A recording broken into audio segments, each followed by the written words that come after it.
Quiero contarles una historia. Este es un relato que escuché de alguien que se llama Joseph Dittmar, un hombre que logró escapar del piso 105 del World Trade Center. Cuando recordaba lo que vivió el 11 de septiembre del 2001, Joseph, de quien estamos hablando, lo dice o lo recuerda entre risas y lágrimas. Contar cómo escapó del piso 105 del World Trade Center es su manera de sobrevivir, contar la historia.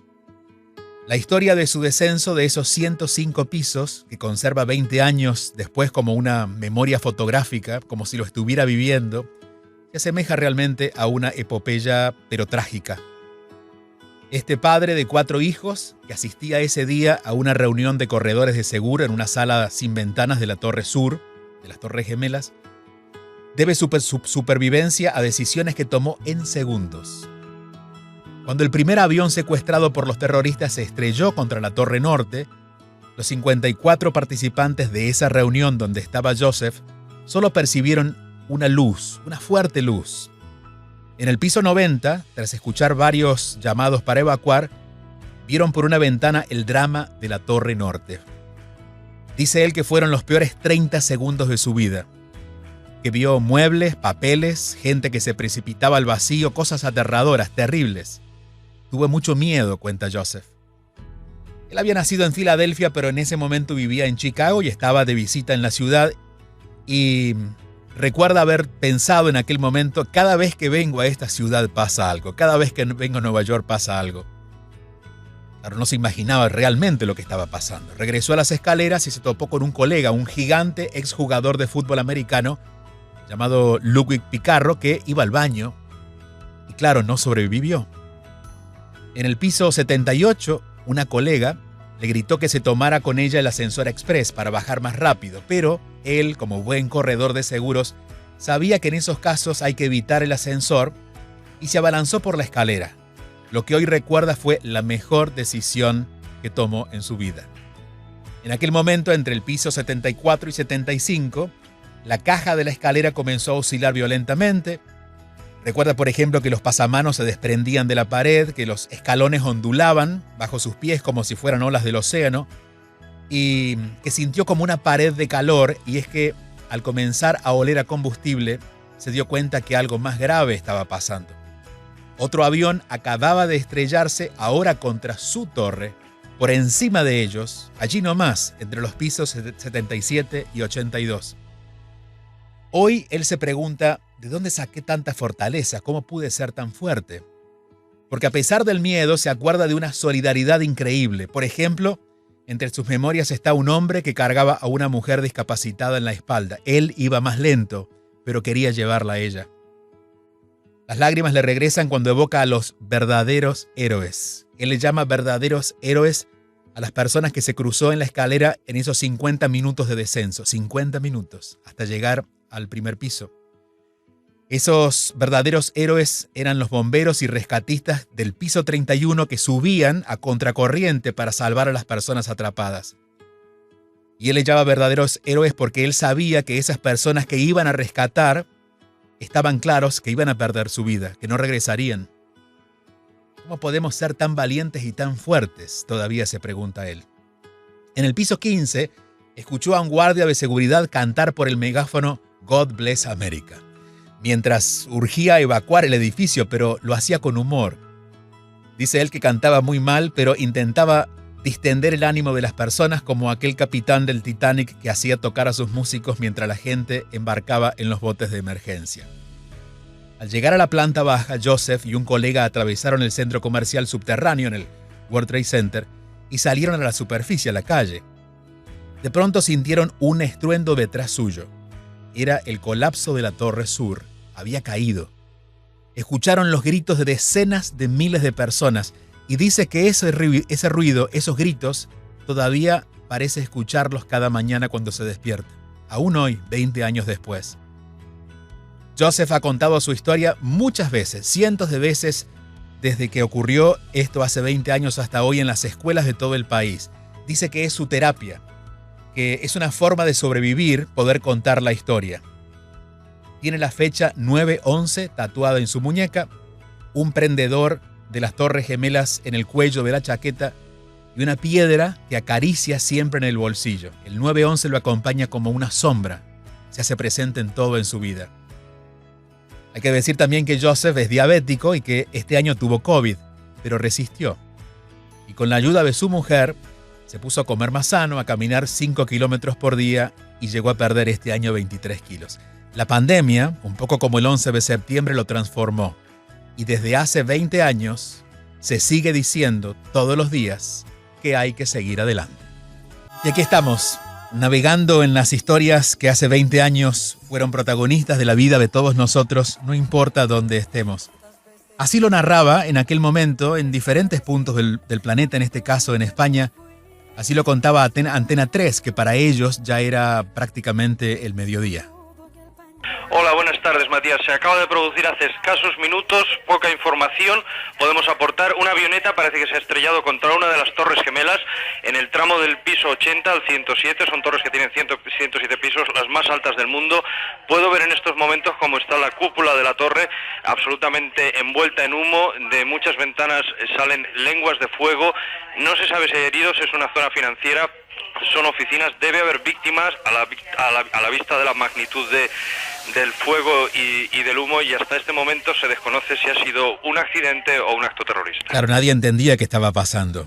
Nadie se imaginaba, de hecho, que podría ser un acto terrorista hasta que queda la evidencia del segundo avión. Aquí en Estados Unidos, para Latinoamérica, Carlos Montero estaba en ese momento en CNN por la mañana, como estuvo durante muchos años, y así lo narraba en CNN en español. Saluda Carlos Montero, interrumpimos nuestra programación para mostrarles estas imágenes que estamos recibiendo en vivo desde la ciudad de Nueva York. Un avión se estrelló sobre estas torres. Ese día, por la mañana, Humberto Acosta, que en ese momento tenía 38 años, estaba trabajando para Univisión 41, Univisión de Nueva York, para el canal local de Nueva York, y estaba allí. Él no solamente lo vivió, sino que lo sintió, fue protagonista de esta historia, y hoy lo puede resumir seguramente con la memoria y las palabras. Sus palabras nos van a ayudar a poder comprender cómo alguien que estaba viviendo esta experiencia lo puede narrar en forma de recuerdos. Él estaba acompañando a la periodista Sofía Lachapelle, periodista dominicana que actualmente está en Miami, pero que en ese momento estaba en Nueva York trabajando para Univisión 41.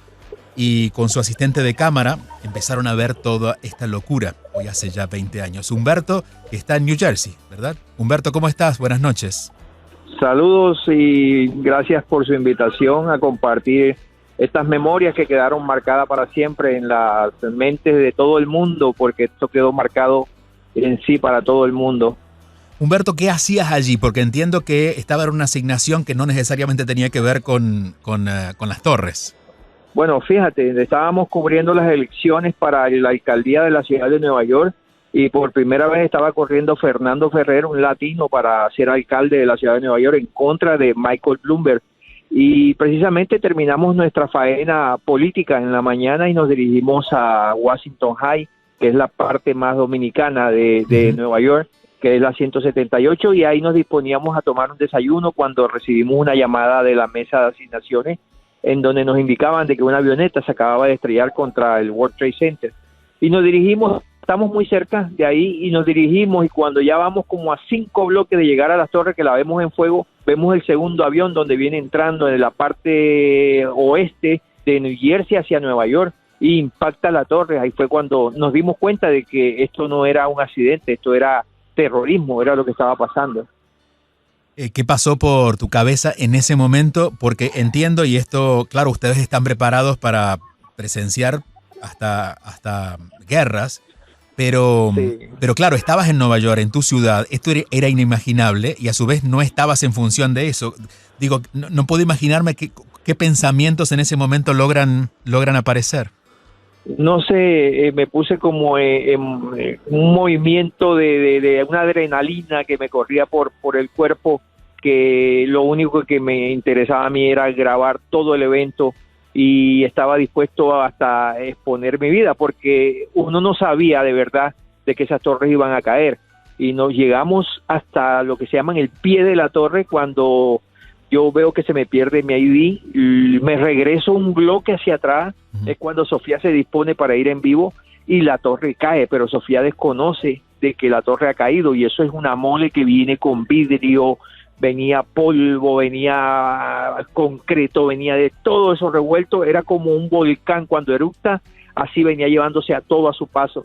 Entonces de esa forma yo corro y le digo a Sofía que corra también. Sofía se queda en un camión que por cierto tenía todas las ventanas abajo y las puertas abiertas, y yo entre esa oscuridad, porque es como si tú perdieras la vista, corres pensando de que ya este era tu último minuto de vida ahí, y cuando logro ver la luz, yo dije estoy a salvo, pero cuando miro hacia atrás, Sofía no está, ni mi compañero Oreste Telle, que en paz descanse, falleció hace 2 años, y yo pido ayuda a la policía, no me voy del sitio, grito, les exijo a ellos que me ayuden, que tengo unos compañeros atrapados que se están ahogando, y entonces cuando la policía me hace caso, se pone unos tanques de oxígeno, y yo les indico más o menos, porque no se veía dónde estaba ubicado el camión, pero yo tenía más o menos una idea de dónde podía estar, y es cuando ellos llegan y logran sacar con oxígeno a Sofía y a Oreste Telles del camión.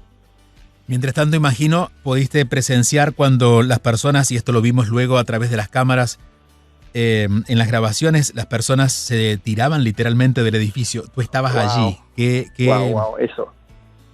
¿Cuánta impotencia no poder hacer nada, ¿no?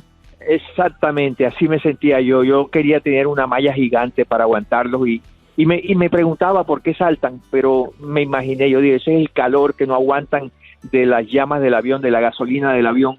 Era tan fuerte el impacto y el incendio adentro que ellos preferían lanzarse al vacío que carbonizarse allá arriba. Pude grabar, podía yo contar más de 15 personas más o menos saltando del building y los pude grabar cayendo, que por cierto, esos videos se guardaron y más nunca se dejaron ver porque fueron prohibidos acá en Nueva York y en todo el mundo. Si pudiéramos hoy verlos, ¿qué sería de terrible? ¿Qué es lo que quisieron evitar?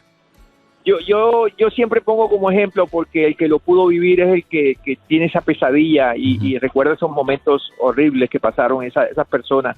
Yo siempre he puesto como ejemplo los balloons, los globos que los llenas de agua y lo explotas contra el piso y queda la membrana, así quedaban los cuerpos. Y perdona que lo especifique de esa manera muy, muy clara de cómo en verdad, pero así era que lucían cuando caían al piso, no quedaba nada ni de los huesos, quedaba una membrana nomás en el piso, pues se explotaban por completo. Humberto, en ese momento tu familia, imagino, empezó a pensar en ti, a tratar de ubicarte. ¿Cómo fue? Bueno, ¿cómo lo manejaste con ellos? Fíjate, sucede una cosa muy rara también, que en el tiempo que estamos tratando de escapar, a mí se me cae el teléfono y los escombros alcanzaron a cubrir parte del teléfono, pero el teléfono quedó a la vista. Y un detective que está en el área buscando a sobrevivientes encuentra el teléfono y suena en ese momento y es mi esposa, y mi esposa le dice Humberto y él dice no, es Steve, soy policía de la ciudad de Nueva York y encontré este teléfono en los escombros. ¿Qué te puedes imaginar tú? Claro que quedamos sepultados allá. Claro. Entonces ella empieza a llorar, se dirige a la estación de Univisión, la dejan entrar, ya todo el mundo nos daba ya por muerto en la zona, ya como quien dice, perdimos la señal de ellos, se fue toda la señal. Pero cuando se pierde la señal es cuando yo reviento el cable, sin querer, no me di cuenta ni que llevaba el cable pegado a la cámara y estábamos en vivo en ese momento. Entonces, como la señal se fue por completo, ya, esos fueron los últimos momentos que vieron de nosotros con vida ahí. Y es cuando ellos dicen, no, ellos quedaron atrapados ahí. Y de allí hasta que se pudo saber algo, porque así hubieran tenido el teléfono, entiendo que la señal estaba totalmente cortada, es decir, fue muy complicado comunicarse. Hay muchas personas que demoraron varios días en conectar con familiares. Por supuesto que sí, no había comunicación, estábamos nulos en cuestión de comunicación y decidimos seguir trabajando. Volvemos otra vez cerca de la otra torre a un bloque y vuelve y se cae la torre, pero esta vez le dije a Sofía, tienes que correr conmigo, no te quedes atrás, esta vez tienes que correr, y es cuando nos metemos a un sótano, pero ese sótano no tenía salida por ningún lado y era como una cámara de gas, porque ahí quedamos atrapados agentes del FBI, bomberos, gente civil, camarógrafos, reporteros, quedamos como 15 personas o 20 más o menos, y nos logramos meter en un cubículo que es donde parquean los carros, y esa es la oficina que es de vidrio, y eso nos ayudaba a soportar un poco el humo y todo lo que estaba entrando a ese sótano. Pero uno de ellos, el FBI, dice que tenemos que salir de ahí porque vamos a morir ahogados allá abajo. Entonces ellos empiezan a patear todas las puertas abajo y era un laberinto sin salida. Alguien de los que trabaja ahí se acuerda que hay una puerta que comunica por un túnel por debajo, y es cuando logramos salir 2 bloques más abajo, por debajo de la tierra, logramos salir al otro lado. Que fue un ángel también que hace 20 años no veía, y me encontré con él hace poco. Sin querer me encontré con él y él me reconoció. Me dice, tú eres Humberto, y me quedé admirado porque le dije, ¿quién eres tú? Yo fui quien te abrió la puerta a ti el día septiembre 11. Wow, lloré, lo abracé y volví a nacer, de verdad que sí. ¿En qué cambió tu vida al haber vivido esto?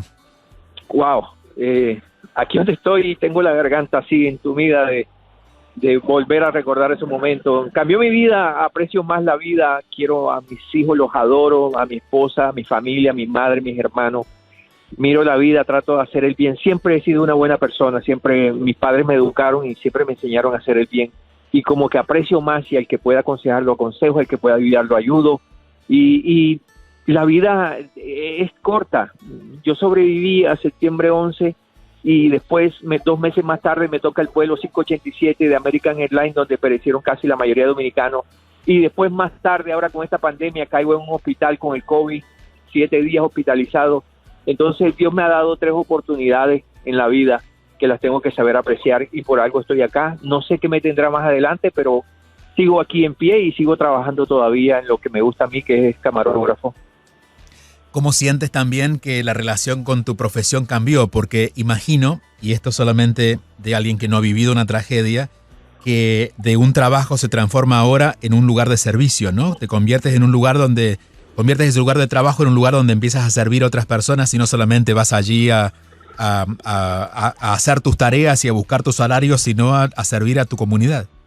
Por supuesto, da la gran casualidad que ahora el canal ha cambiado un poco lo que es la línea de noticias, y ahora estamos más dedicados a la comunidad.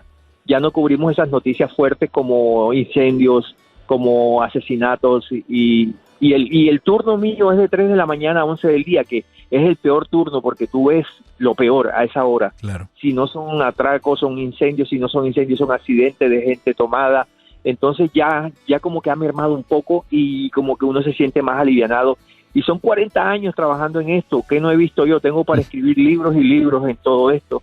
Pero nada, miro la vida con más precaución, y vuelvo y te repito, el que pueda ayudarlo ayudo, y aprecio más la vida ahora. Humberto, ¿y cómo esto cambió Nueva York? Porque entiendo que de inmediato lo que hubo es como que el corazón de la ciudad se abrió y hubo mayor compasión. Recuerdo haber caminado por la ciudad y encontrar gente que sonreía cuando antes ni siquiera se miraban.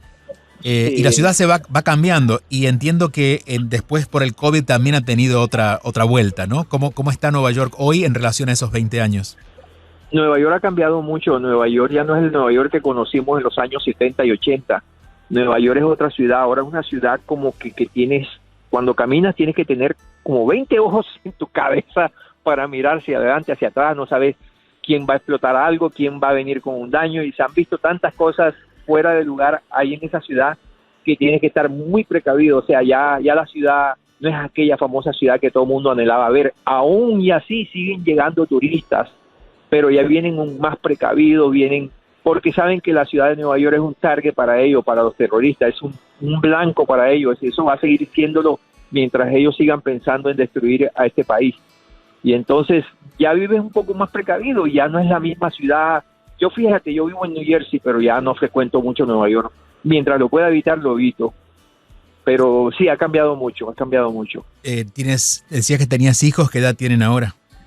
Sí, mis hijos están casados. Mi hija tiene 26 años, el varón tiene 31, y están casados. Ya ahora ellos viven en sus casas aparte. Ya tengo 2 nietos. Mi esposa está conmigo. Completamente nos ha cambiado la vida. Ya ellos están haciendo su vida. ¿Y esta historia sigue siendo conversación en familia?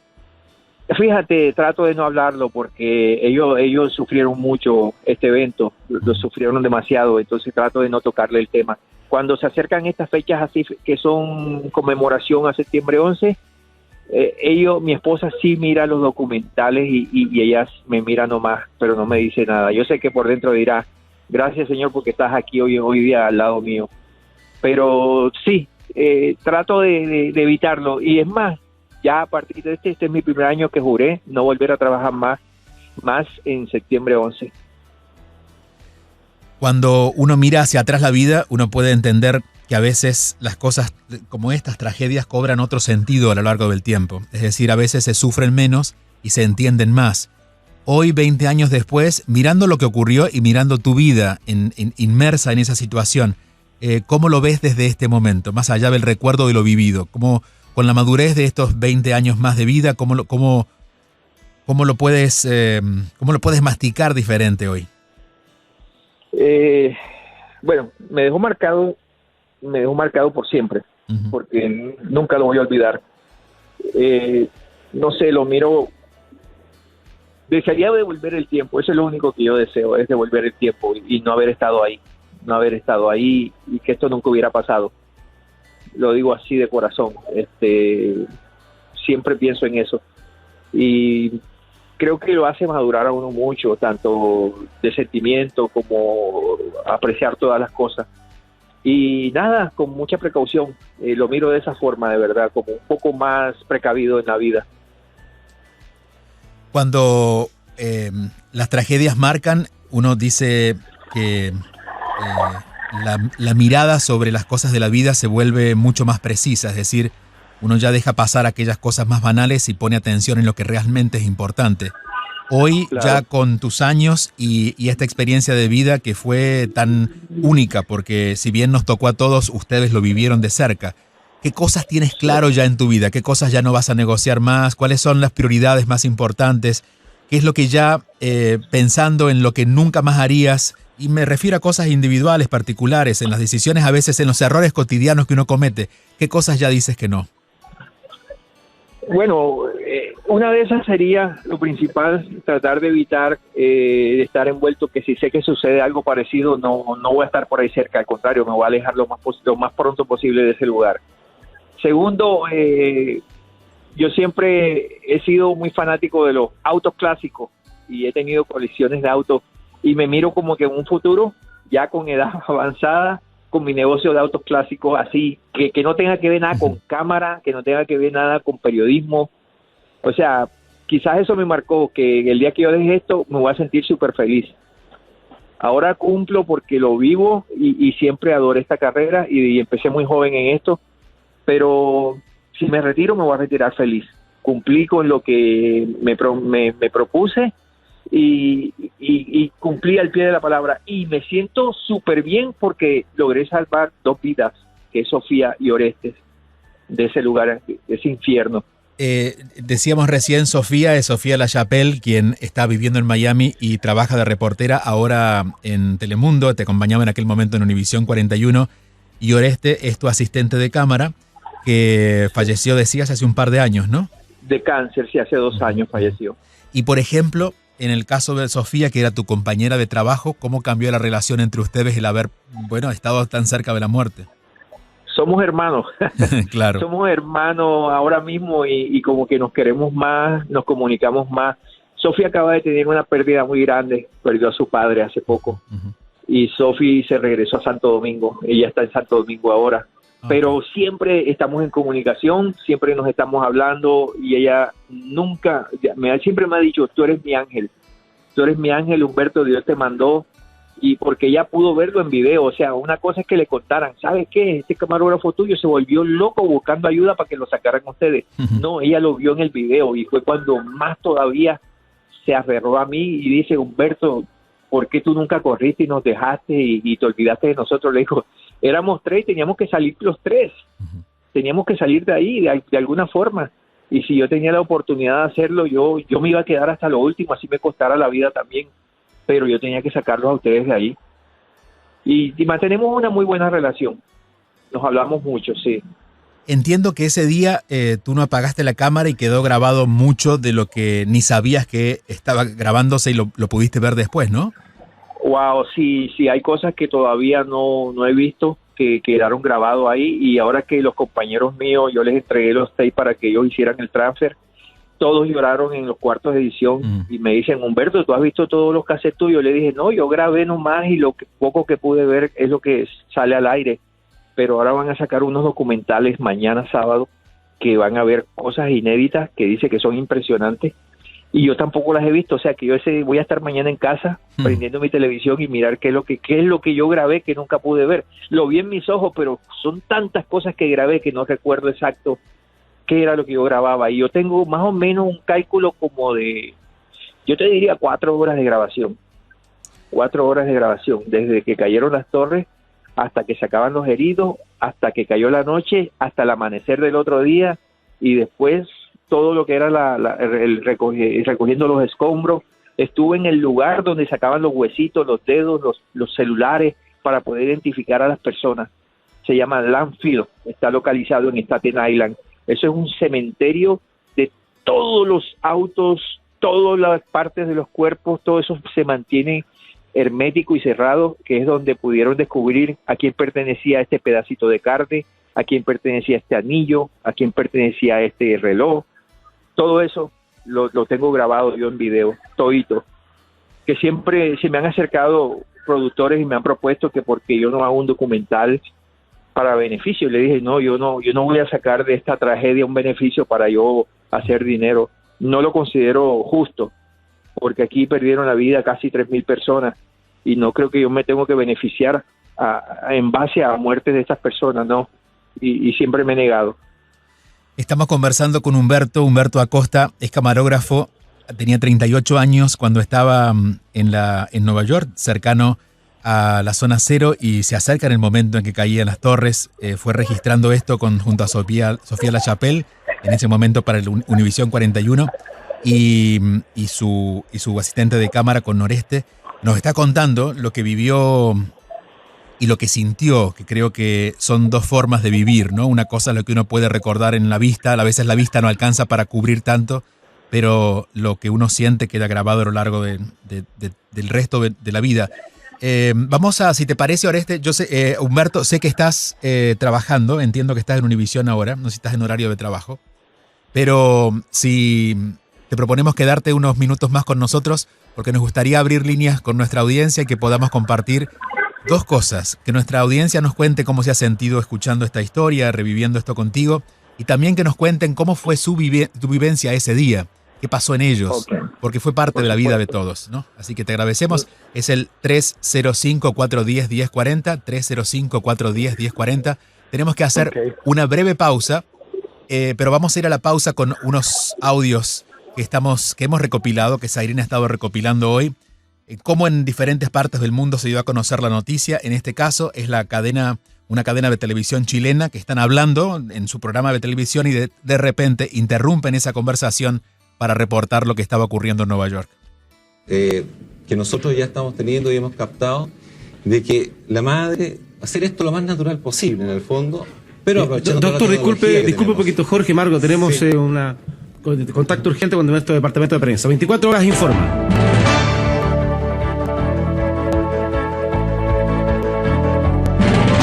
Sí, gracias. Vamos a información en directo. Son imágenes que nos llegan desde Nueva York. Hace escasos momentos se ha estrellado un avión contra una de las torres del World Trade Center en Manhattan. No hay demasiada información al respecto, solo las imágenes que ustedes están recibiendo en directo. Esto corresponde a la ciudad de Nueva York, en Estados Unidos. La única información que hay es que una avioneta se ha estrellado contra una de las torres gemelas en Nueva York. Y mientras esto ocurría en Chile, en el país vecino, en Argentina, la televisión pública en ese momento, por la mañana, con Víctor Hugo Morales, un periodista uruguayo que está radicado en Argentina, contaba lo que estaba ocurriendo en Nueva York de esta manera. Está ocurriendo en estos momentos algo que será la noticia en el mundo entero en las próximas horas. Un avión chocó, no tenemos todavía los detalles más importantes, contra las Torres Gemelas en la ciudad de Nueva York, ahí en el extremo de Manhattan, frente a la famosa Estatua de la Libertad, en plena bahía, prácticamente, están estas Torres Gemelas, que son, junto al Empire State, el símbolo actual de Manhattan, de la ciudad de Nueva York, de la isla, que es el lugar más importante y conocido de lo que llamamos Nueva York. Las Torres Gemelas, donde en algún momento hubo un atentado muy grave, que fue quizás el antecedente en cuanto a hacer noticia en el mundo entero, ahora fueron chocadas por un avión. No conocemos cuántos pasajeros, características del avión, seguramente un avión pequeño. Sí. Allí está el humo. Esto es una imagen de este momento fácilmente captada por la CNN, naturalmente, por los canales norteamericanos, que tienen, por supuesto, sus estudios también muy importantes en la ciudad de Nueva York. Humberto, imagino que nadie entendía lo que estaba pasando, por eso hacían estas pausas tratando de comprender qué es lo que las imágenes mostraban, ¿no? Imagino que la gente que estaba en este caso en los estudios en Univisión 41 le pasaba lo mismo, porque nadie imaginaba que esto podía ocurrir. Había mucha confusión en ese momento, había muchas dudas, decían terrorismo, decían accidente, o sea, todo el mundo sacaba su forma de mirar las cosas a como se estaban dando en el momento, y era una confusión tanto con la policía, porque pude estar con el FBI y todos los demás policías de Nueva York envueltos en ese momento, que no sabían, ellos desconocían, y medio sentíamos un avión de guerra pasando, y eso era que corría a todo el mundo pensando que venían otros ataques, porque lo que decían los policías era que varios aviones estaban en dirección a la ciudad de Nueva York. Entonces era un caos total, entramos a un briefing y de pronto gritaban, aquí hay una bomba, y el FBI salía corriendo. Era como una guerra, de verdad, se vivía en ese momento unos nervios, pero de acero que tenía en ese momento para poder soportar todo ese embate que estaban sufriendo la ciudad de Nueva York. ¿A qué olía la ciudad en ese momento? Wow, si te digo, olía a muerto se sentía. Eran miles de personas que se carbonizaron ahí, ese olor era putrefacto, era feísimo, y todo eso lo respiraba uno porque eso cubrió parte de la ciudad, de lo que es el Bajo Manhattan, y era un olor bien penetrante, muy fuerte. Wow, eso, recordarlo es tremendo, de verdad que sí. Vamos a recordar cómo Canal Sur, en ese momento que tenía una programación que cubría toda Latinoamérica, en su programa Noticias 1, narraba en ese instante lo que ocurría en Nueva York. Imágenes que acabamos de recibir hace tan solo unos momentos desde Nueva York. Son imágenes exactamente en directo.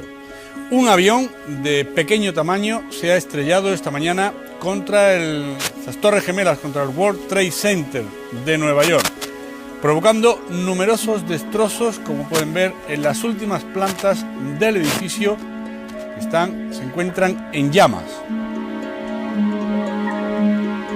Atención, hemos visto uno de los impactos que nos llega, insistimos, desde la televisión americana, creo que ha sido la ABC la que nos estaba mostrando esa imagen. En estos momentos han cerrado todas las comunicaciones con la isla de Manhattan, los puentes, los túneles. Ese es el momento en que impactaba el segundo avión, porque como pueden ver en primer término, la primera torre ya estaba allí. Efectivamente.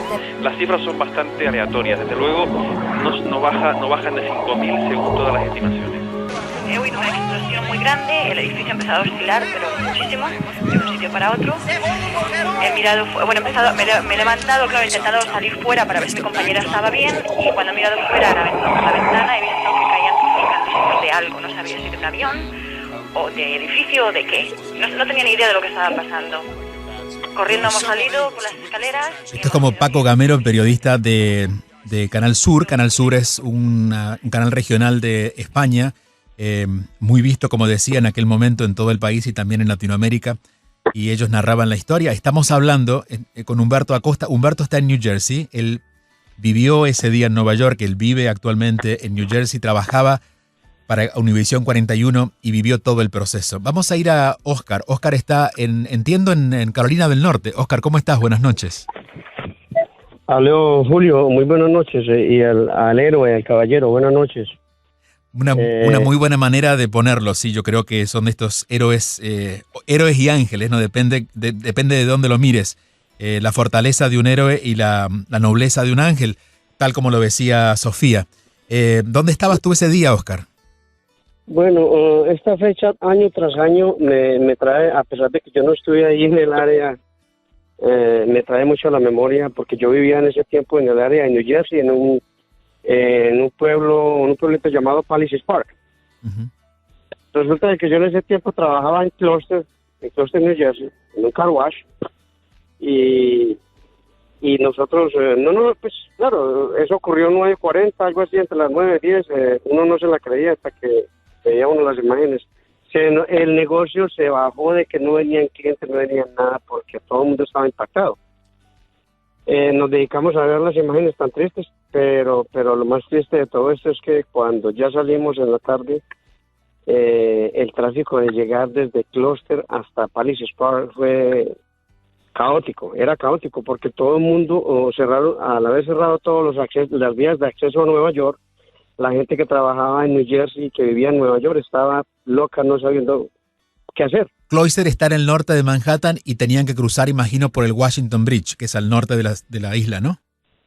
Sí, está, creo que es hacia el norte está Tappan Bridge, está el Verrazano Bridge, está hacia el lado del George Washington, era la vía de más fácil acceso para la gente que trabajaba en esas áreas. Uh-huh. De todas maneras, quedamos muy afectados en cuestión de trabajo.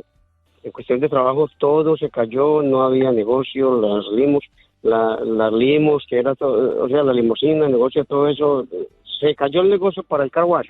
Resulta de que también era muy triste ver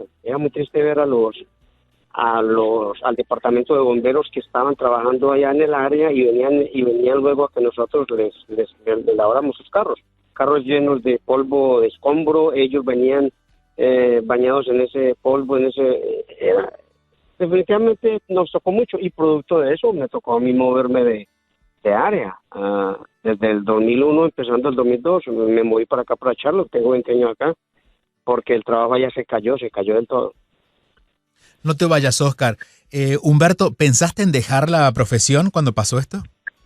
Bueno, fíjate, pasa algo bien raro, que cuando sucede esto se acerca un director de noticias de Miami, precisamente de Univision, y me ofrece que si me gustaría hacer un cambio para irme a trabajar a Miami, salir de acá de Nueva York. Lo pensé por un momento, pero iba a dejar atrás muchas cosas que yo siempre he tenido, y una de esas es mi familia, y mi familia no estaba dispuesta a mudarse para la Florida.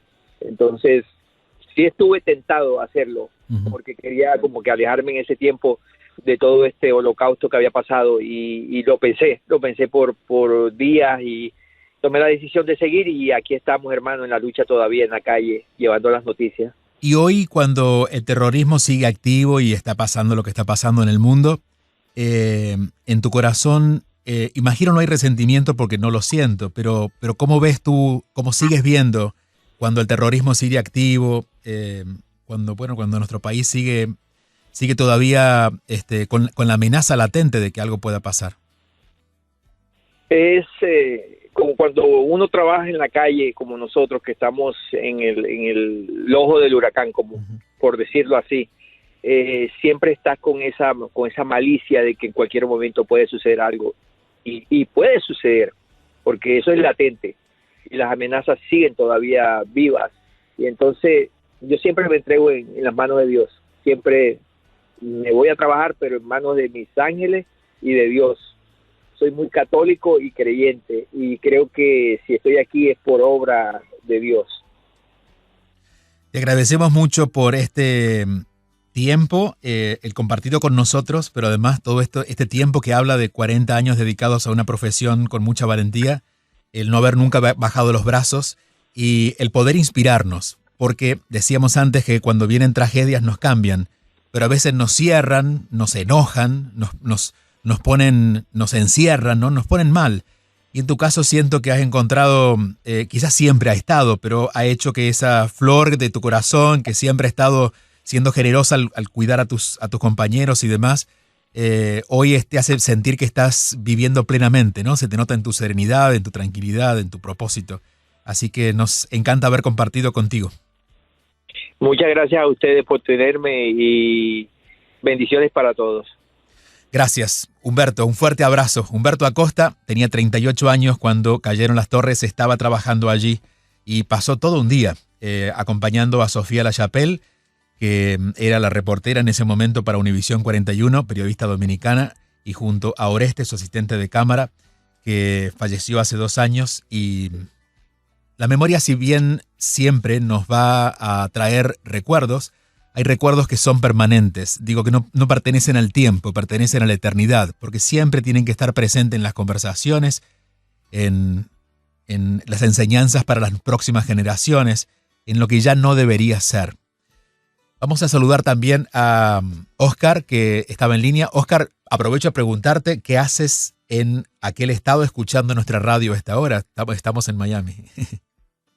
Te digo, Julio, primero que todo, aprovecho para dejarte saber, es un gusto poder escuchar tu voz en el mismo momento, en el mismo segundo, en el mismo instante, en vivo, porque admiro mucho tu carrera y tus podcasts impactan mucho en nuestras vidas. Es admirable. También, bueno, quería dejarte saber, sí, en cuanto a tu pregunta, no, simplemente que también el caballero y héroe que acaba de despedirse, yo creo que las imágenes de ellos yo las he visto en YouTube, en cualquier momento uno las encuentra. Exactamente. A la señora Sofía Lachapelle, ella aparece en muchas imágenes de esos momentos que estaban grabando en vivo. Y realmente yo siempre que voy a Nueva York, ya tengo 20 años en esta ciudad, trato de ir a Nueva York ya en plan de turista, y tengo familia en el área de New Jersey, pero yo siempre paso a Nueva York porque está ahí pegadito. Y yo en Nueva York me siento muy seguro porque tú ves el policía de a pie, mucho lo ves en cantidad. Entonces, se siente seguridad en Nueva York, y es una ciudad también, ha cambiado mucho de mi punto de vista, una ciudad muy amiga, muy accesible. Si todos coinciden que la ciudad se humanizó y de alguna manera permitió que las personas se miraran a los ojos, después que era una ciudad tan rápida donde todo estaba más basado en productividad que en el disfrute, y de pronto las conexiones humanas volvieron a estar a partir de esa tragedia. A veces son las cosas buenas que pasan de las cosas malas, ¿no? Sí, tuve una anécdota con mi niña, que hoy en día ya tiene 16, tenía creo que 6 añitos en ese tiempo, para que veas que en Nueva York la gente, yo tengo muy buena impresión del personaje de a pie en Nueva York. Uh-huh. Me subí yo a un bus con mi niña y no caí en cuenta de que era de esos buses que tenías que tener el cambio exacto. Uh-huh. Entonces, pero las monedas. Claro, y el señor conductor me dice, no, necesitas el cambio exacto. Entonces el bus, miro hacia atrás y estaba lleno. Había gente agarrada de la barra arriba y los que iban de pie. Cuando yo con mi niña damos la vuelta para bajarnos del bus, no, ninguno de los del bus hicieron un escándalo allá a favor mío. No se baje, y entre todos nos recogieron a mi niña, a mí el cambio exacto. O sea que ahí tú puedes ver, para mí Nueva York es una ciudad muy amiga. Sí, yo viví 10 años en Nueva York y solo puedo agradecer, aunque hubo dificultades, pudimos darnos cuenta que el valor humano de la ciudad realmente es muy grande. Oscar, te mando un abrazo muy grande, que descanses. Estamos muy felices de tenerte como oyente, aunque no estés muy cerca aquí en la Florida, y qué bueno que estemos en contacto. Cuando quieras, por aquí estamos todas las noches.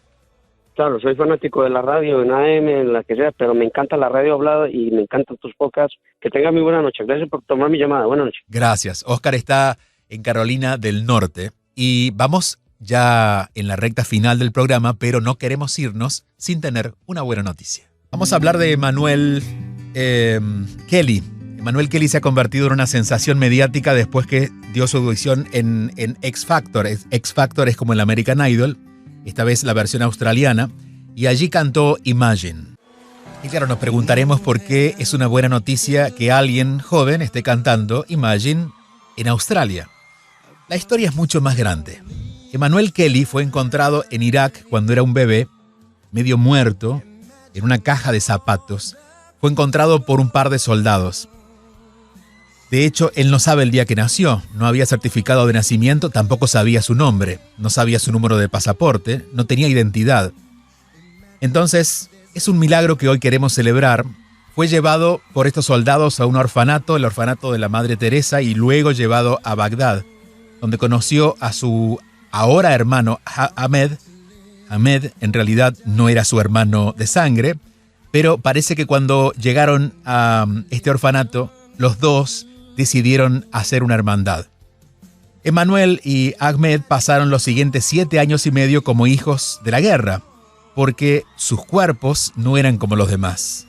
Les faltaban parte de sus piernas, no tenían brazos, vivieron una pesadilla, experimentaron lo peor de la humanidad y todos los días se preguntaban si la muerte los reclamaría o seguirían en este planeta. Pero apareció alguien que solo el amor puede traer. Su nombre es Moira Kelly. Moira trabajaba en asistencia humanitaria, se enteró de estos dos hermanitos. Ella estaba en Albania y decidió ir a verlos. Meses después, Moira voló para encontrarse con los hermanos e inmediatamente se enamoró de la energía. De hecho, si los buscan en YouTube, les va a pasar lo mismo. Tenían mucha voluntad de sobrevivir, eran muy felices, muy apasionados. 2 años y medio más tarde, después de muchas complicaciones, Moira llevó a los hermanos a Australia, que es donde vivía, para someterlos a cirugías que cambiaron sus vidas. Durante los siguientes 14 años, Emmanuel se sometió a 6 cirugías, superando enormes obstáculos. Tuvo que aprender a caminar, tuvo que aprender a usar cuchillo y tenedor sin tener brazos, pero el mayor obstáculo de Emmanuel fue aprender a abrazarse y a amarse a sí mismo por todo lo que había pasado. Su hermano, Ahmed, tampoco tiene brazos. Uno es cantante, muy famoso, y Ahmed se transformó en nadador. Participó de las últimas Olimpiadas Paraolímpicas en Tokio y no se llevó ninguna medalla, pero sí el aplauso de la gente. Cuando uno de los grupos más famosos de rock, que me vas a decir cuál es, cuando Coldplay estuvo el año pasado en Australia, lo invitaron a Emmanuel a cantar y lo hicieron con esta canción que lo llevó a la fama en X Factor. Aquí está y nos vamos cantando con él esta versión de Imagine, Coldplay, Emmanuel Kelly celebrando la vida en esta noche.